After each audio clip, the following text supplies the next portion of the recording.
ජලබීතිකා රෝගයේ රෝග ලක්ෂණ පහළ වුවොත් එය 100%ක්ම මාරාන්තික රෝගයක්.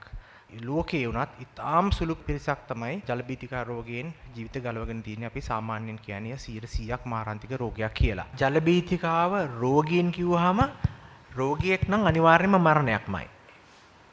කියන්නේ ජලබීතිකාව හැදලා බේරෙන කෙනෙක් නෑනේ හැදුනොත් මැරෙනවා. ඒකට ගිය අවුරුද්දේ මැරිලා තියෙන්නේ 14 දෙනයි. නමුත් රෝගී නොවි බේරගත්ත කට්ටිය ඉතා විශාල සංඛ්‍යාවක් ඉන්නවා. මොකද අවුරුද්දකට ලක්ෂයකට විතර පිරිසකට අපි රජයෙන් ලබා දෙනවා ජලබීතිකාව වළක්වීමේ එන්නත. ඒ සඳහා ඉතා විශාල මුදලක් රජය වැය කරනවා.